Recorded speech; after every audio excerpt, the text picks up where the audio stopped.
Hi guys, ito yung ating salad ngayon. Nalagay na natin yung cauliflower na in air fryer. So merong ano yan ayan. Parsley, onion rings, tsaka roman. Yan. So ito yung kanyang burger. Nalagyan na natin ang burger. Yan, sa tabi.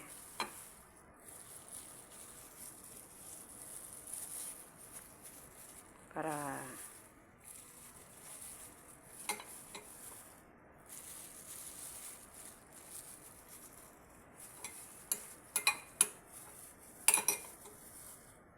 ayan.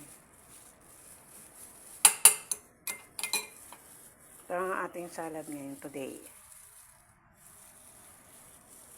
Yan yung burger. Pero ang tabuli yan sa parang sa Arabic ba yun? Sa English burger. Yan ang ating pressed salad today. So yung sauce niya, nagawa ko na rin. Nilagyan ko ng mustard. Kaya ready to. Ilalagay na lang natin mamaya pag minix. Thanks for watching. Yan. Pressed salad, broccoli.